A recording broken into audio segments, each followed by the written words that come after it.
How to make a potion of invisibility in Minecraft. So first, just go to your crafting table. And once you're there, just put one brown mushroom, a spider eye in the middle, and some sugar right there. After that, you will get the fermented spider eye. And once that's done, open up your crafting table again. So you will need 8 golden nuggets and a carrot.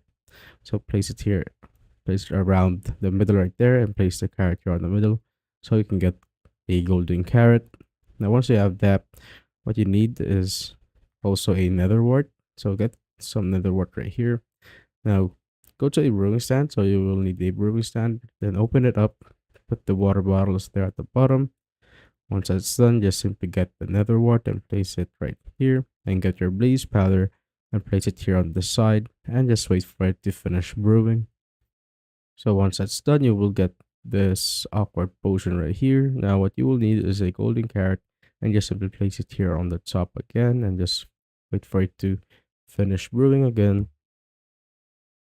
So once that's done, you will now get the potion of night vision, and you just simply need to get the fermented spider eye that we created earlier and place it here on the top again and just simply wait for it to finish brewing. And once that's done, the potion of night vision will turn into potion of invisibility. So it lasts for 3 minutes, but you could upgrade that using a redstone dust. Just simply place it right there and it will just basically become a potion of invisibility that lasts for 8 minutes. So just simply wait for this to finish. And that's how I basically make a potion of invisibility in Minecraft.